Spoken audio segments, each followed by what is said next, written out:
Boys.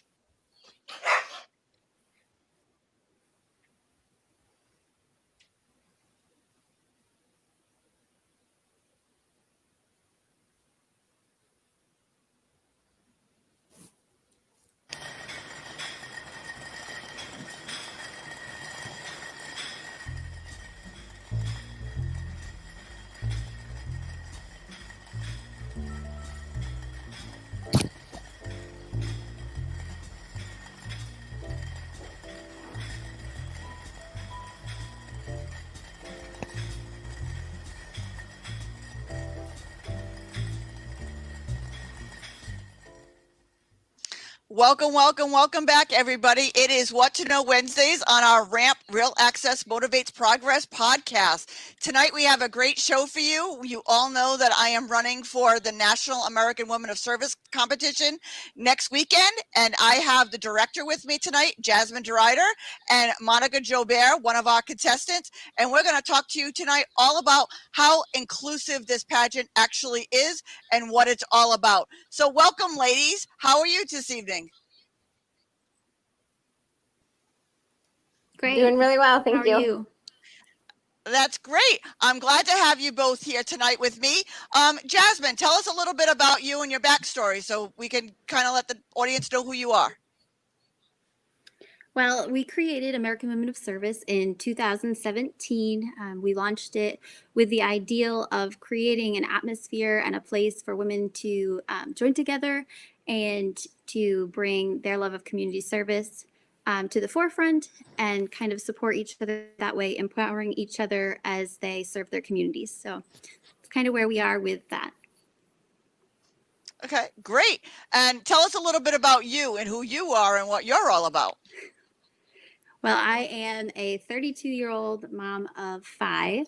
I've been married for almost 15 years. So life is busy aside from the pageant world and working to empower women through our pageant and our programs.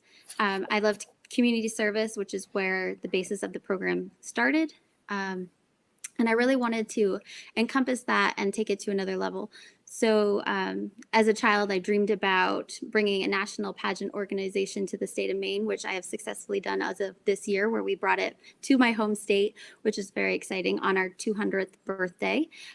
So, you know, it's kind of amazing what a small dream can do and how it can grow and progress and really come to life. That's amazing. And Monica, tell us a little bit about you so the out there podcast world can know all about you. My name is Monica, and I am 35 years old. I am a paraprofessional during the school year in a severe and profound classroom. I am finishing up my final year at Bethel University to become a special education teacher. My husband and I have been married 4 years in October, and I have an 11-year-old daughter who is Miss Preteen Minnesota. So our love of pageantry is a family trait. And at the moment, I'm working on a couple of different projects in terms of inclusivity and accessibility. And one of ours is an inclusive playground that's going to be about 10 minutes away from my house. So I'm super excited about that. Oh, that's so exciting. I cannot wait to see all the pictures and hear all about that. That sounds amazing. Jasmine, I want to talk to you a little about what it was like for you when you found out that somebody in a wheelchair wanted to join the organization last year. What did you think, and how did you go about making it inclusive? At first, I'm going to say when we talked on the phone initially, it was kind of like a surprise. I was actually surprised somebody who was in a wheelchair wanted to be part of our program. So it was a no-brainer, really. It wasn't anything that was like, oh no, what do we do now? Those types of thoughts. It was like, how do we make this happen? How do we become this inclusive program and really show the world that we are able to include women of all walks of life in all different places in life, whether that be with a wheelchair or, not branding a pageant girl by her size, by her shape, by her abilities, those types of things. But really, when you approached me and asked, is this something that your program does? Obviously, it was a yes immediately. And no matter what the challenges might be, to make sure that it was a successful operation in terms of making sure you felt like you were part of the group and part of everything that we did, it was just a challenge that I was willing to take on immediately, because there's no way that I want to tell any woman no matter what that might include for me.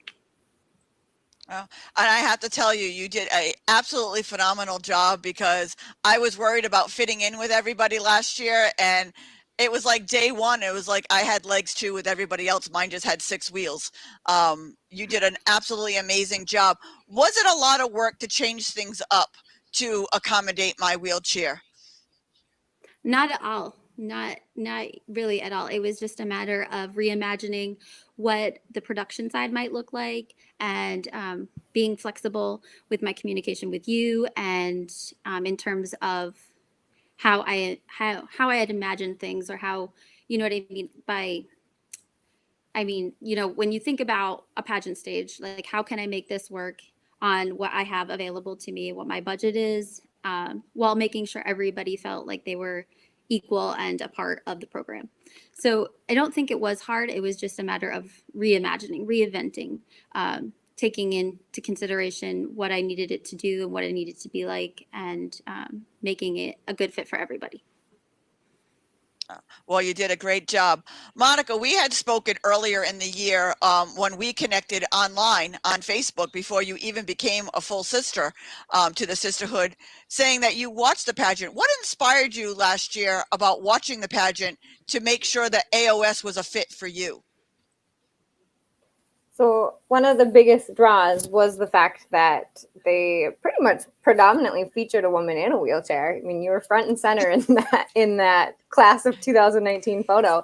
And to me, that was a huge deal, because you weren't like excluded, you were made a part of the photo. And to me, it didn't seem that it was a like a feature piece, you know what I mean? Like, they weren't like, oh, here's our token disability person. And Right. It was, you were a part of it, and it was inclusive. It wasn't for publicity. It was, we do cater to all walks of life, and we want all walks of life, because every woman has a story. And so that was one of the biggest draws, because a lot of pageant systems say they want people, but they want a mold. And Right. when you get there, if you don't fit into that mold, you don't place. Yeah. And so I mean, that was think my this biggest fear just too. Like, as much as I knew I did the community service, and as much as I knew I was capable of doing everything that, was allowed, it was, would I be accepted by the other women? Would I be able to really fit in and actually have a shot at the national title, being the way that I was? And I'll tell you, I felt so comfortable, and I felt like I fit right in. And did you get any complaints, or any, not really complaints, I don't want to say that. I want to say more of, did you have any pullback from any of the other contestants, that they were competing against somebody in a wheelchair? Did that make a big difference to others? Not that I'm aware of. I never heard a single word in regards to anybody thinking that that was a problem, or that, that, you know what I mean, as either a positive for you or a deficit for them. I never heard anything like that. As far as I know, everybody felt equal and accepted and on the same playing field, which is what we strive to do. Right. Now, Monica, me and you are actually competing against each other this year. Do you feel any differences of competing against somebody with a disability, or actually, I should say, a visible disability, because we don't know how many have an invisible disability that have not disclosed. But is it a different feeling for you, one way or the other, good or bad? I don't think there's a different feeling. The system in general has a different feeling. It actually feels more friendly than other pageant systems that I've been a part of in the past. I think, quite frankly, being the path I've chosen in life, being with people of all walks of life on a daily basis, there's no reason to treat anyone any differently than as an equal. So to me, it's bring it on, Tina. And that's just it. There are so many of us who have a disability or in a wheelchair or have any kind of disability, whether it be PTSD, mental health, or anything. We need to step out of our comfort zones as well. And we need to put ourselves out there, and we need to set an example for others, because if I can do it, trust me, anybody else can do it. We had so much fun, and everybody was like, well, how are you going to feel when everybody else is walking around the stage? I felt like I fit right in. I mean, obviously my walk was different than everybody else. I just kind of glided. And when everybody else was worrying about tripping, I didn't have that worry. This year I have the worry of, I hope I don't roll off the stage, because that would be really bad. Now that there's a ramp this year that I could actually go on the stage. So I do have that feeling of tripping, but it's more falling.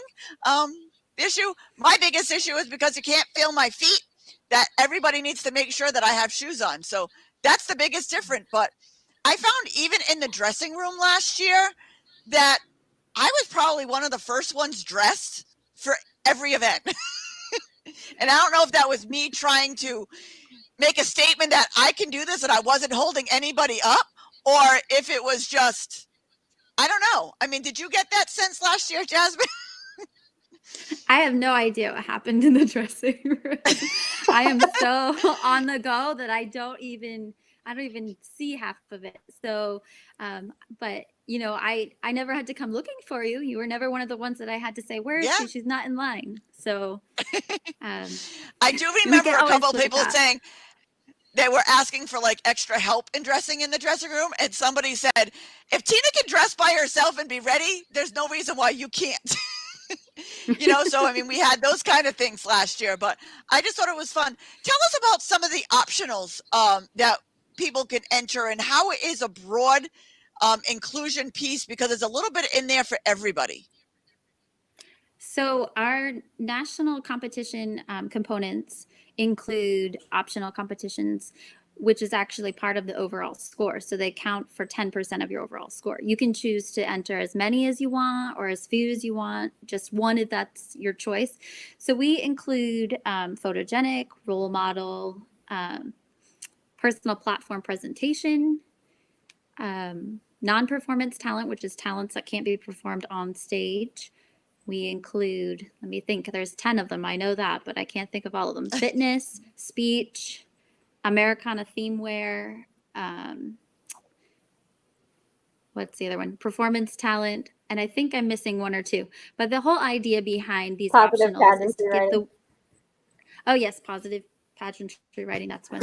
So the idea behind them all is to just give women a way to highlight their strengths and their best qualities. So we want you to have an opportunity to present to the judges something that you're great at, something that really represents you as a person, and something you'd like to share with them.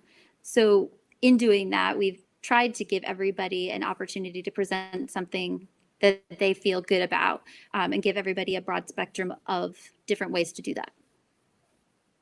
That's amazing. I know last year I did role model, and what the role model one is you submit either a portfolio or some kind of book about your community service throughout the year with letters of recommendation, with your service hours logged in. I ended up having to win that one last year. And I also did speech last year. So it was one that the judges got to see me through like the eyes of a book, and just kind of pictures. And the other one I did was speech. And that was an on stage in front of the judges where you had to give a 2-minute speech about your platform or about anything. I happened to win that one too last year. Thank God. But it lets you highlight, the different objects that you do. This year I entered a video one where it's a personal platform where I did a video all about my platform about ramp. I know you're doing some different ones this year, Monica. Which ones are you doing? I am doing Americana themed wear, and I'm thinking a little bit outside the box, so it'll be a lot of fun. And fitness, being a yoga instructor and an avid weightlifter, I figured that was kind of right up my alley. And then I'm actually going out of my comfort zone and doing speech. Organized speaking is not my strong suit. Talking off the cuff more is. So this is going to be something challenging for me, but I'm really looking forward to it. And that's the whole great idea of this is you can do something you're really, really good at, and then you can try something that you're not so good at. Like I've actually decided that I may throw my hat in the ring for talent. Last year, my talent ideas were I can fall out of my wheelchair and get back in it, but I can't do it in 2 minutes and it's not pretty. So I decided against that last year, but we'll see what we'll do this year. You never know. But what are some of your highlights, Jasmine, to the whole competition? For me, as a director, the highlight of the weekend, having all of the delegates together, is really just watching the relationships and the friendships grow, watching each other, encouraging each other, watching those bonds really form and become strong, watching the sisterhood grow, for lack of a better way to put it. I always feel like when I am running around like a crazy person on pageant day, there always feels like there's sort of an aura. It's the only way I can describe it, around, when I'm scooting around to the interviews and around talking to the judges and to the delegates as they're getting ready, just seeing what's happening. I always feel like there's just this very empowering aura present. And so that to me really just makes me joyful and happy, and makes all of the hard work of producing and putting on the pageant over the years' time really worth it. So. Just a quick question that I'm seeing coming up. Just to clarify that fitness is not the bikini fitness that you see at regular pageantry. Give people a little bit of idea of what fitness is so they know how it's different in this arena. So we're saying fitness, and honestly, the title of the optional is fitness and lifestyle. So the idea behind this was not to find a woman that was extremely fit or fit into a certain size or a certain shape, but yet somebody who carries themselves well and presents themselves well and understands that fitness includes mind, body, and soul. It's a full, I don't know how you want to word it, but it incorporates multiple areas of our life versus just our physical being. And most of the girls usually wear like a cute little, stretch pants or a tank top or a t-shirt. Right. We don't do. No one is in bathing suits. Right. We don't do bathing suits. We do. So like that just kind of clears that up for everybody. Mm-hmm. I had a question, and it just kind of like, what do you think of the sisterhood, Monica, as being a first timer this year? Tell us what you think about the sisterhood, or have you made bonds with anybody so far? And, what do you think? Yeah, it's been really great. It's been an amazing experience. Jasmine's been open and available as much as she possibly can to any questions I may have with running around with so many children. And, we do have, there's a couple different group chats. Actually, there's like all of us, and I think there's been branched off, and I'm really looking forward to getting to know my roommate once we actually get there. Katie, Mrs. Arkansas, and I, text back and forth just so that, and son, so it's not awkward when her little baby sees me for the first time and isn't terrified of me. So, we're really trying to connect before the pageant, and so that there's no awkward moments and we can all just feel like family.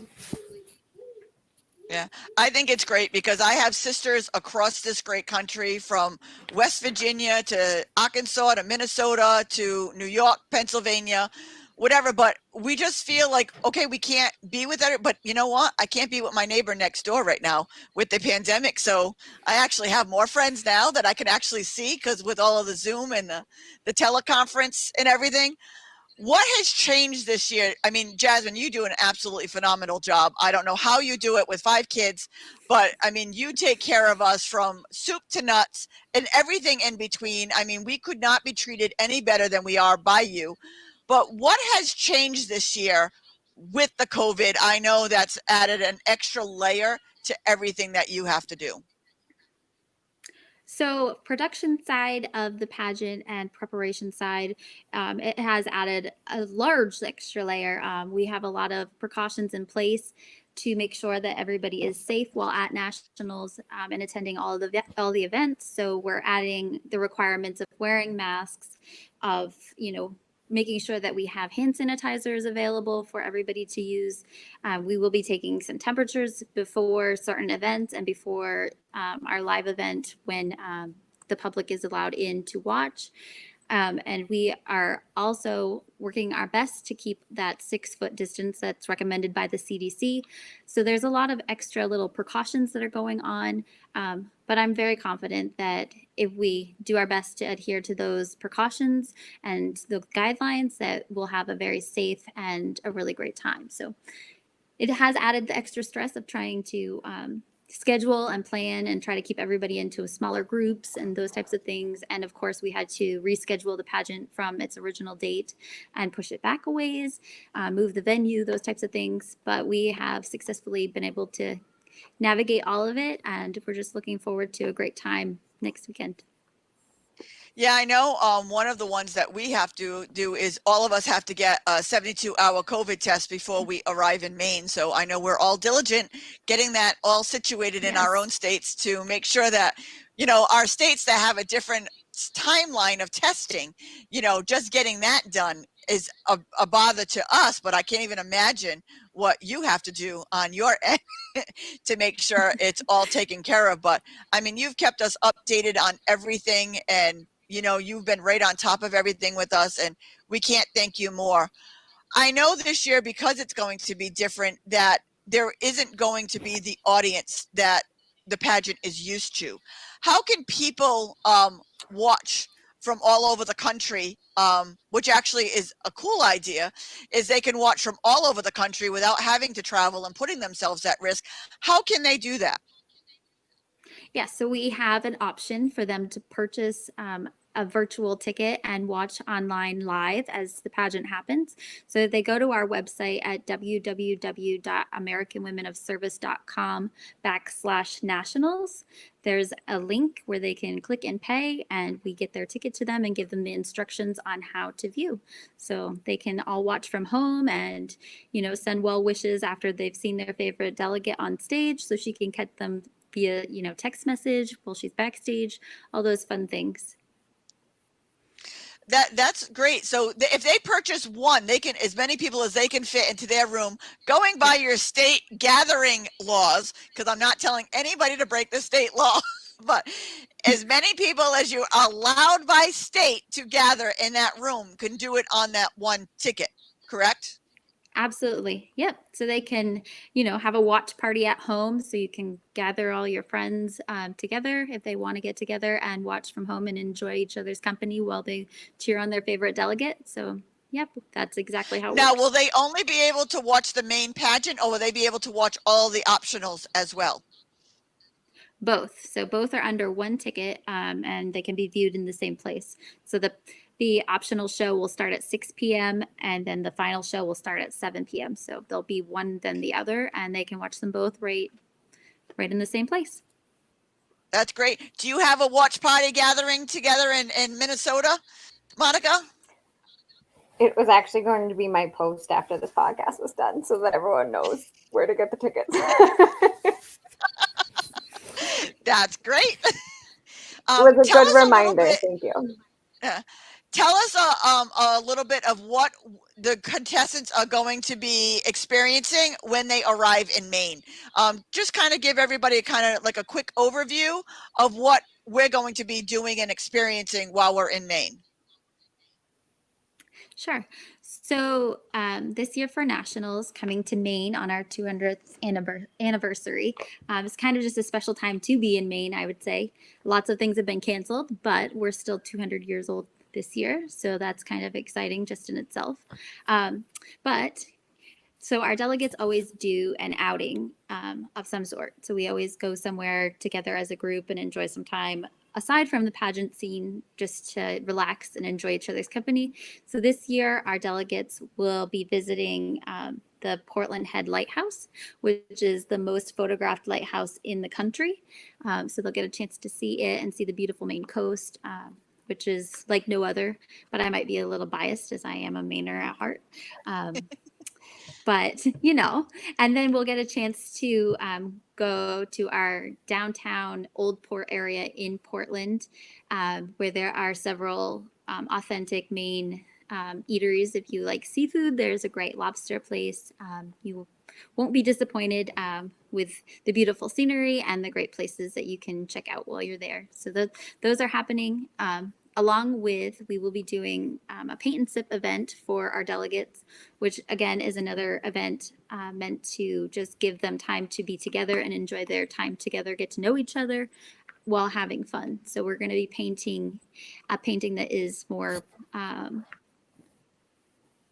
focused on pageantry. So it'll be a queen painting, but that'll be lots of fun. So the girls can all get together and just enjoy a fun, relaxed time. We're also inviting to a pink party, so they'll have some time to get to know our main state delegates because they will also be competing over that weekend at our main pageant in the same venue. So get to know them and get to spend some time with them. And I think that includes all of our like extra activities aside from rehearsal and the competition itself. Oh no, you forgot my favorite one. I forgot dinner. The masquerade dinner. And you forgot our service project. Yes. Oh no, yeah, that's right. So anyway, so we do a masquerade dinner. You can tell I'm tired. This production has been a production. But so we'll have the masquerade dinner, which is a great time for the women all to get together and for us to honor them by serving them a lovely plated dinner. And also we award some they're optional but non-competitive awards, I guess is how I'll word it. So we offer our delegates also a bunch of awards that are not associated with the competition. So these are awards that are based off of community service and different areas of community service that they might be involved in. We have some that are focused on like animal rescue and humane societies, some that are focused on mental wellness and advocating for that. And we have some that are focused on the special needs community, some that are just focused on community service in general. We have the Presidential Service Award, and then we have several other awards that are based off of the experience of participating in the pageant itself.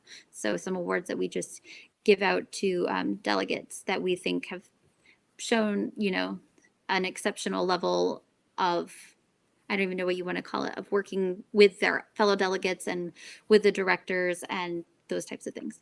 So that's at our masquerade dinner and our awards. And then, like you said, we have a service project, which I've been collecting donations for what seems like forever. I have a whole stack over on the side of my office.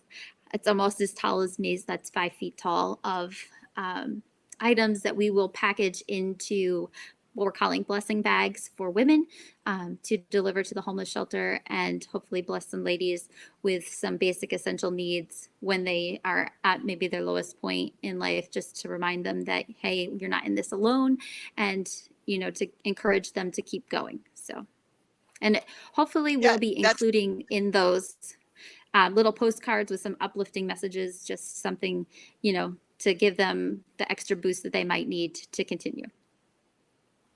That is what I love so much about AWOS, because I mean, like, look at the awards that you give out: the Presidential Service Award, the Volunteer of the Year Award. You give out an award just for people who volunteer their time to the special needs community or to dog rescue. There's just so many options, and it kind of embodies across the country. You know what I mean? Everybody has a piece of something, or everybody has a love for something different. What are some of the ones that stand out to you, Monica? Obviously the ones that I put essays in for. You know, what I like about this awards dinner or this option that you're giving awards is a lot of the times women do public service or volunteering, and yes, they obviously get back in terms of feeling and what they see in their own community and changes, but it's just nice sometimes to be acknowledged for it. You don't always get the recognition that you deserve, you know, out in your own community. And so just to have something that I personally really like putting awards on, like, my mantle. It's a nice decorative piece for me. So for me, it's one of those things where it feels good to be recognized for all of the hard work that I do in my own community when sometimes it's not recognized in my own community. Yeah, and the nice part about it is there are so many community service hours. I know at least that I do, and I know many other, especially of the sisters that I'm really extremely close to, that you don't take pictures of. Like when you're feeding the homeless, that is not a place to put your crown and sash on and, go floating at your, but that's what AWOS, stands out, that everything doesn't need a picture. Everything doesn't need to be highlighted, but here is your opportunity to get the recognition for all of those pieces that don't necessarily get the recognition for, that you're just doing it out of the goodness of your heart for all of the right reasons. And when we did the service project last year and actually dropped it off, that was so touching to so many of us. You know what I mean? It was such an inspiring thing for all of us to do. What made you start something to that as part of the Nationals weekend? I personally wanted to create the scenario of we are what we say we are. So I wanted to make sure that we were putting in what, and putting forth what we said we were doing. So we say we're about community service. So let's do something that is community service. Let's do something that is giving back to the community. Let's make an impact in that way, in the way that we're trying to empower others to do. So it was literally an effort in trying to, put, for lack of a better word, put our money where our mouth was. Like we wanted to do what we said we were doing. Right. The other thing that I really like about this system is it's not just about Nationals weekend, but you have it in our rules and contract that we sign, that there is a day of service for AWOS throughout the year. There are events that we do as a group throughout the country. Could you tell us a little bit about some of those or some of those ideas?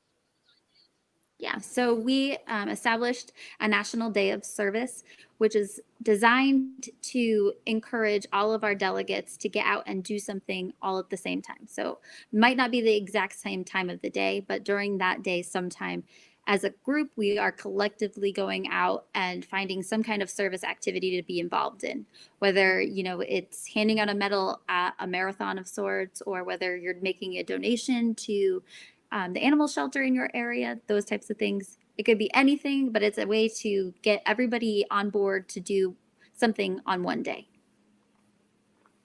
I think that's absolutely fabulous. What did you do for your day of service this year, Monica? I know you do so much throughout your community anyway. You want to remind me what day that was? I think it was the Addie's Cupcakes. Well, that was actually just a couple weeks ago, Addie's Cupcakes. I want to say that our National Day of Service fell somewhere around, I think, Earth Day.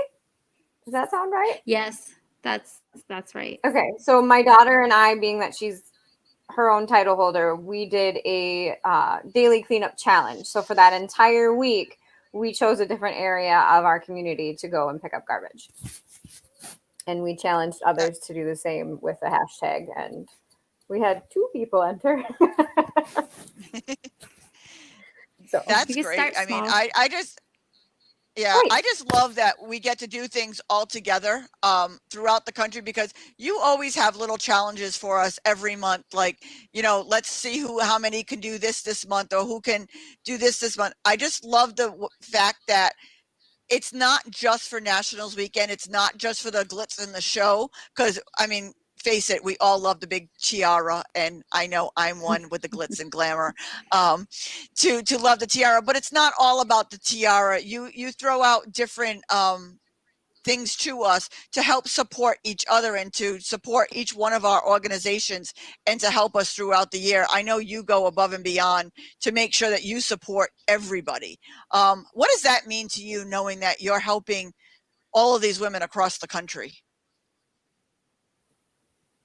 Well, it's kind of overwhelming at times to think that I get the opportunity to impact people across the country, that I get to, even just know people across the country on a more personal level because of this program. It has really just blessed me as an individual to, like I said, to get to know you and your organizations, to be able to be supportive, whether that's sending, a donation from afar, or if I can send an item that you might be collecting for a certain cause. It's just it's truly a blessing to me to be able to do that. My heart is definitely a servant's heart, and giving gifts and giving back is something that truly brings joy to me. And so to be able to do that across the country and make an impact, like I said, even if it's just a small one from a distance, it truly is. It's just a blessing. Yeah. It's like one of those hidden blessings gems. in, yes, exactly, Yeah. in being a director. Yeah. Another program that we have not talked about that is part of AWS, which is so wonderful to me, and I love seeing the little girls last year, was the Young AWOS girls. Can you tell us a little bit about that program? Because we get to inspire the youth and let them grow into American Women of Service, and that to me is an incredible part of this system. Yes. So this year it's kind of been pushed aside a little bit because our younger girls are not traveling as much. We do have a few girls that will be there at our nationals, but they are all from Maine or New Hampshire. I think one is coming as well. But anyways, so on a typical year, Young American Women of Service is a very integrated part of our program, where we invite our participants to come to nationals and take part in a series of events, getting to be mentored by our national title holders and getting to participate in their own service project. They learn a little bit associated with our Crown Cares national platform and the positive character traits that we try to instill in the youth through that program. So they get to do that at nationals. But Young American Women of Service is a non-competitive program created for little girls ages 4 to 18 to experience some of the community service side of our pageantry program without being competitive, without any of those I don't know how you want to put it, but without the stress of being competitive, more or less, and without that fear associated with, being on stage in a competitive nature. So typically they'd be more involved. This year they're a little bit on the back burner, on the backside of things, because they the traveling and all of those types of things that COVID has brought about, that we're not able to have as many people, as much activities, those types of things. But it is a wonderful program that we've really enjoyed kind of cultivating and growing. And we look forward to next year having our Young American Women of Service back with us and a full load of programming for them. Now, if I'm not mistaken, they were able to get awards and be recognized as well during the dinner for their community service as well. So they get to see the important side of this pageantry and the important side of this organization, because they're recognized. They see what it feels like to give back and be recognized for it. Am I correct with that, or am I mistaken? Yep, that is correct. So they also they get awards based upon their number of community service hours. We have 3 different levels, red, white, and blue. And depending on their age category and the number of hours they served throughout the year, they receive an award. And they also get that important aspect of the service project brought in. They make cards for a local children's hospital, and we donate brand new stuffed animals to go with those cards, and we deliver them to the children's hospital to give back through that. That is just such an incredible. Now, I know you have a daughter who's a title holder. Would Young American Women of Service be something she would be interested in? She needs to up her community service a little bit. Yes, I'm going to assume yes. We haven't ever talked about it. She, after this current year and just being how different it was, she has been considering hanging up her sparkly shoes for just a small period of time and just focus on being her. She's entering that preteen, teen part of life. And so our hormones are all over the place every day. I don't know if I'm going to get a kid that bursts into tears for no reason, or a kid that just is like, where did you come from? How come you're doing your chores without being asked? So right now, we're just taking day by day and finishing the one title we have and seeing where we go from there. Uh, But I think well, I know American you're Women of very, Service is definitely going to be a family thing. yeah. I know you're very involved with Addie, my last week's guest, Addie from Addie's Cupcakes, and I know she showed interest in becoming a Young American Women of Service, and you were a big part of that. So thank you. But tell us a little bit about Addie and Addie joining Young American Women of Service. So I met Addie at Miss Amazing when she was crowned the junior teen Minnesota teen 2019. I was backstage doing hair and makeup for all of the contestants, which was a very long day in hot makeup lights and with curling irons plugged in June. But Addie actually is an inspiration to me because to be 14 years old and so passionate about making a difference in the world, I mean, everyone can look up to her. She has taken a situation that she cannot control and making sure that she's making the best of it. She is using her advocacy and something that everyone loves. Who doesn't love a cupcake? My daughter eats the frosting part. I eat the cupcake. But that's something that Addie has taken a situation and turned it into such a positive light. We could use more people like Addie. And so we have been chit-chatting on how we can bring her cupcake stand closer to the Twin Cities because they are about 4 hours away from where I live. And essentially, even if we can't bring it closer to where I live, I plan on every year driving out to them and making sure I'm a part of their organization because it's just so incredible what Addie and her mom Marissa and all of the volunteers have built out there that I would love to continue to be a part of it. I think that's one of my favorite parts is hearing people reach out to me, saying that, I mean, I know a lot of us in the disabled community, we don't like to say that we're inspiring because I can go out without my hair brushed and forget my shoes and my pajama pants like everybody else. So I'm really not all of that inspiring because it all depends on the day and how I get out of bed that day. But just to know that somebody is watching us and knowing that we're making a difference, and if we can do it, it makes them strive to be a little better in their lives, to do something different, and to step out of their comfort zone. I think that's what this is all about. And was that your goal from the beginning, Jasmine? Is that what you really saw, or was that just an added bonus? From the conception of American Women of Service, it was to create a place where everybody belonged, where everybody felt like they could kind of be and I wanted a place where they could work on themselves, where they could strive to be better, where they could empower each other through their community service efforts, through being who they are. We wanted to have a place where women could come together and really make an impact on each other. So yes, that was part of the original thought in creating the pageant system, was to do just that. I think it's great that each individual contestant has their own platform. Like I know mine is RAMP, Real Access Motivates Progress, my own organization. And Monica, what is your platform?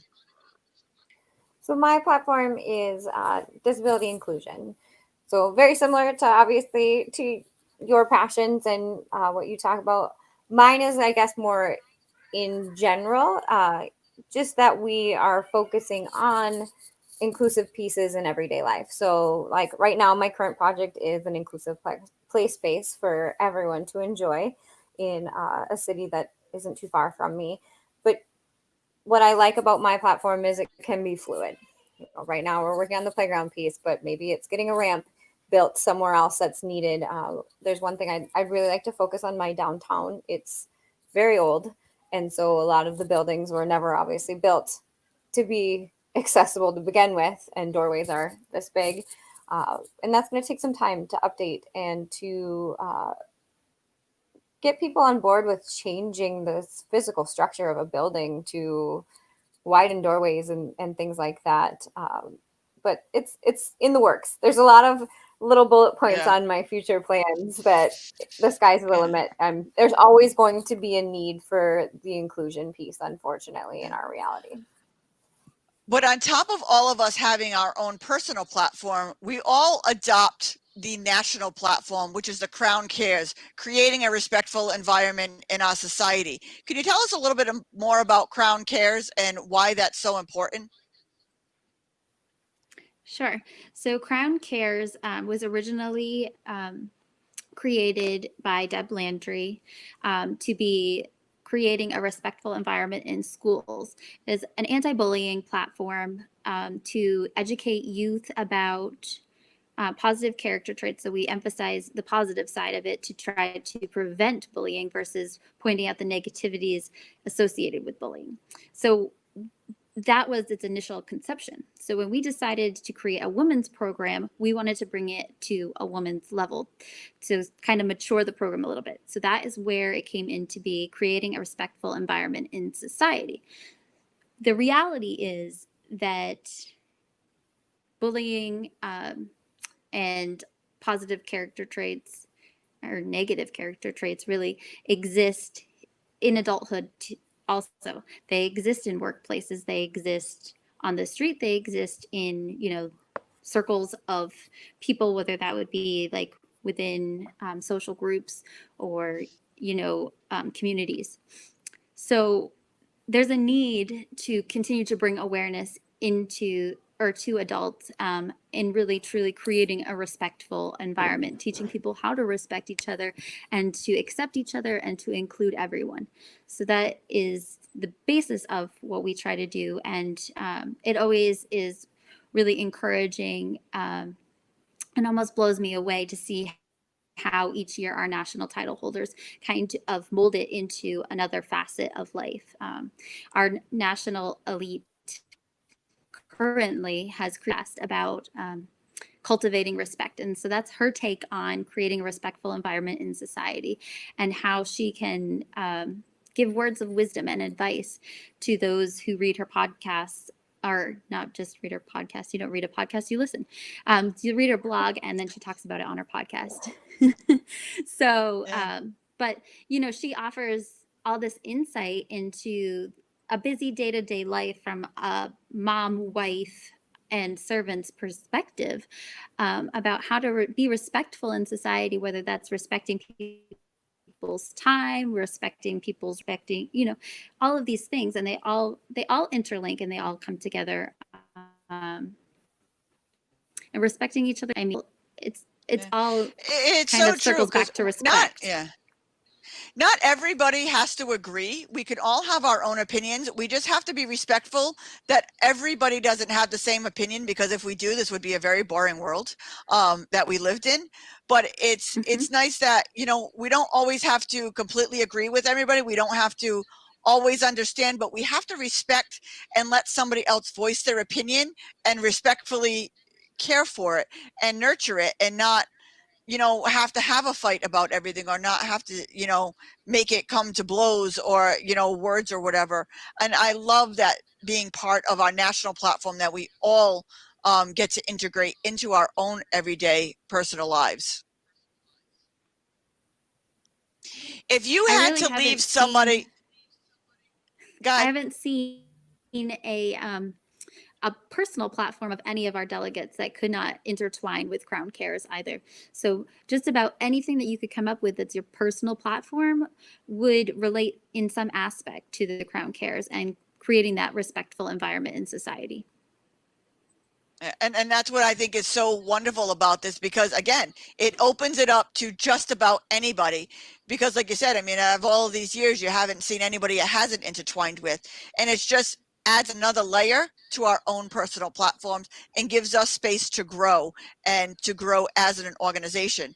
Now, once you become a title holder, is it a one and done kind of thing, or are they always part of the system? Are they always part of the sisterhood, or is it just a year in the class and then you're done? So as a national title holder, we offer all of them to be what we call a lifetime ambassador at the end of their reign. So at the end of their year of service, they get to choose. It's their personal choice. They have a contract that just basically outlines how we will continue to support them and how they can continue to support us. And so they understand what being a national lifetime ambassador is.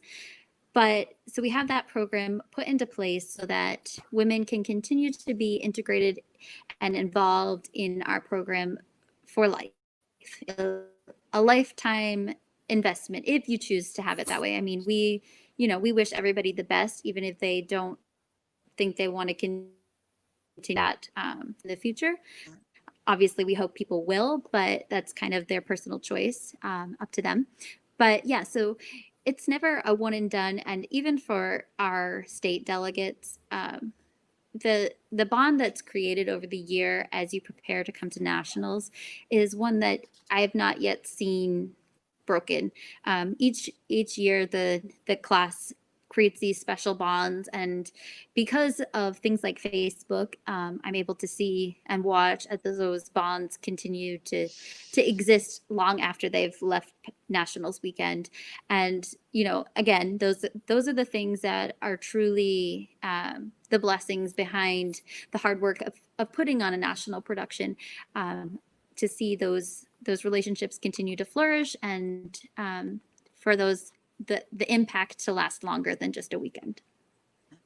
I know myself, I have had the pleasure of meeting some of the legacy queens who have previously won the national title and are just part of the system, that are there and supportive and offering their help, along with our current national reigning six, as you call them, the super six, of our reigning national title holders. The bond is so encouraging, and they're so welcoming to everybody. Do you feel that too, Monica, being a first timer? Have you met some of the legacy queens or the current title holders? So where I haven't physically met anyone, we've had some Zoom calls and things like that, and I've definitely felt like there isn't a single one that I couldn't reach out to and ask for, tips, advice, just to talk. Hey, would you look at my wardrobe? Anything like that. I feel like this is a definite. It's very welcome. It's very friendly, and I haven't experienced anything like that they feel standoffish, and I think that is something we said to be that, because I know sometimes, depending on the system, the current title holder, you feel like you can't approach them because they've won this thing and now they're this important person, and that's who you're striving to be. And that's not what I get here. I get that they're still just humans, and they want to see you in the same role that they're in. They see you as the Super Six, whether that's this year or in the future. But they see it as such an opportunity to help someone reach the same goals that they've attained. That's it. I find them that they're so encouraging and so supportive that they want to see you succeed. I haven't found the mean girls or the ones that were, unapproachable throughout the system, whether they've been a past title holder or just a contestant. I find it's a different breed of woman that comes to this type of pageantry, because you don't have the mean girls, you don't have the cliques. It's a clique of everybody together, I find. Is that something you see throughout the years? Over the years, I definitely think that is how American Women of Service has progressed. We always look for, and maybe that's the community service aspect of it, really, because once you start to find women that are truly servants in their communities, who are looking, to be actively involved in community service, even if they don't currently, or looking to serve others, you start to lose those other aspects. The cattiness that a lot of people would associate with pageantry. They're here for a different reason. They come to American Women of Service because they're drawn in by the community aspect of it. Or at least I hope that's it. I mean, that's what I've been told. I mean, I can't say for sure how everybody feels, but that's what appears to be, that they come for a different reason, because they see it's different. And we Well, hope that's like even backstage keep at last that different level. Yeah, I mean, even backstage last year, I mean, we were helping each other get ready. We were letting people borrow earrings or shoes or jewelry. Like, although it was a competition, you got to get into competition mode because, I mean, granted, we all want that big shiny crown, to have the bigger platform to raise our own organizations to where they are. But the camaraderie, there's not like that cutthroat camaraderie because there's only going to be one winner. You know what I mean? So the sisterhood is forever. There's only going to be one winner. And I find that everybody is so helpful to one another. Are you feeling that as well, Monica, or is that just me? Yeah, I would agree with that. I think one of the things that really sticks out to me is Jasmine's return. I'm going to say return on investment. She has queens that are coming back year after year because they haven't attained that Super Six yet, and they want to try again. You know that, and obviously they feel welcome enough, and their experience is so positive that they're signing up the moment nationals is done to put their hat in the ring one more time. And that it's not going away. And so I think that speaks a lot to the organization that Jasmine has put together because you don't see that everywhere. You see the crown chasers and you see the people who just want the sparkly hat. And there's not that attachment to the community service, which that is also a draw for me. And as I've shared why people should join, it's been a big, like, well, you're so active in your community. This is the right pageant platform that. Because a lot of my friends who also do community service don't fit into the pageant patty mold. And so, but they want to have the experience. And I think Jasmine's done an amazing job of developing just that. She has, because I definitely didn't think that I could be a pageant girl, especially after, I landed in a wheelchair. I definitely didn't think that I could compete. And I was so nervous about it because I'm not your size 2. I'm not, a walker. I never thought I would be that typical pageant girl, but I feel so comfortable and I feel just like I fit in that I actually forget that I'm in a wheelchair. And that's a testament to everything that Jasmine has gone. And this year, I actually get to be on the bus with everybody because the bus is wheelchair accessible and my wheelchair can be with everybody else. That's how far you have gone to make sure that I'm included in everything. And I welcome everybody. Since we got to wrap up a little bit because we're running out of time, Monica, give us one last thing of why AWOS for everybody and why, what you want to leave the biggest lasting impression for everybody. Well, I think we've said it already. Everyone is welcome. Whether it's a physical disability, and I'm sure Jasmine would make the necessary adjustments for someone with a mental impairment or a mental disability, or any other different physical disability. There's something for everyone here. And Jasmine will go above and beyond to make sure that everyone feels accepted, has the time of their life, and leaves feeling connected and that their network has grown. Because I know if I somehow got you guys all into my state, none of you would hesitate to join me at whatever volunteer thing I happen to arrange if you were all here. So I think that's the true testament to what Jasmine's built is we're all in this because we all want to be a sisterhood of service. Yeah.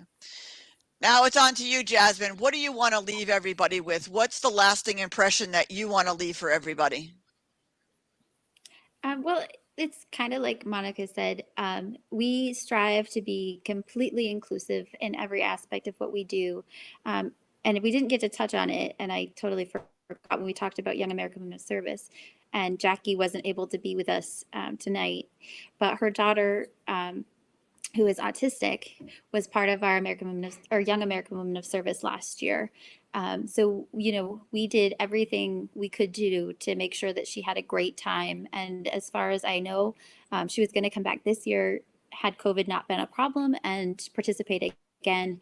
We want to make, whatever effort we can, great or small, however we can, to make sure everybody feels welcome, feels included, feels like they have a place to belong in pageantry and in community service efforts through pageantry. So, that's really just my heart in being a director and having this pageant organization of mine, is to really make sure that everyone has a place where they belong. And make sure you give the website one more time so everybody can go and check it out. Sure. It's www.americanwomanofservice.com. And I will put this in the chat, but I want to thank you for all you have done, because like I said, I never thought I could be a pageant girl, and I couldn't feel more welcome or more fit in or more comfortable and you know, able to feel that I have just as big as a shot as everybody else for that national title, that we're all wish we could all win next week. But I'm just so looking forward to it 1 week from tonight. And don't forget, everybody, there's a People's Choice. You can vote for your candidate of choice from across the country. Pick your favorite candidate. Yeah, pick your favorite candidate and make sure you go on and vote. And all the money gets split between Crossroads Youth and the winner's charity of choice. And I believe it's somewhere up around $900 for the winner, correct? It is. Yep. Yeah, it's somewhere up there. So make sure that you're going on and voting. Thank you very much, ladies. This was a great eye opener for so many people. And hopefully we've inspired a lot of women, young and old, because there is no age limit to American Women of Service. Once you run into the sweetheart category, you can be 110 and still compete if you want to. Any size, shape, age, color, race, who you love, it doesn't matter. If you're a woman who wants to give back and part of community service, you are welcome at American Women of Service. And that is the point that I want to make sure I leave with everybody, that it is for everybody, and everybody has the same shot of putting in the hard work, putting in the blood, sweat, and tears, and looking pretty in a shiny crown, because who doesn't love that? But I just want to thank you, ladies, for joining us tonight. This was a great show. Hopefully you'll go back and share this. And as always, as we end this show, I want to talk about Ramp Red Bag Initiative to make sure that everybody becomes a red bag carrier. So make sure that you go to www.rampisinclusion.com and click on the link to become a red bag carrier. It is all your medical information, non-tech based, on you at all times, and it keeps all of your information private. So I want to thank these ladies again tonight for being part of this organization, and make sure that everybody is tuning in. Go on, get your ticket to watch us live, compete on stage, watch the fabulous production that Jasmine puts on and puts her hard work into. And we will be going live throughout the week, highlighting different events that we're doing. If Jasmine gives me the okay, we'll be going live so everybody can kind of like get a feel for the whole week. But thank you, ladies, for joining us tonight, and I will see you next week at Nationals. I'm so excited. Yes. Good night, guys. Me too. Good night. Good night.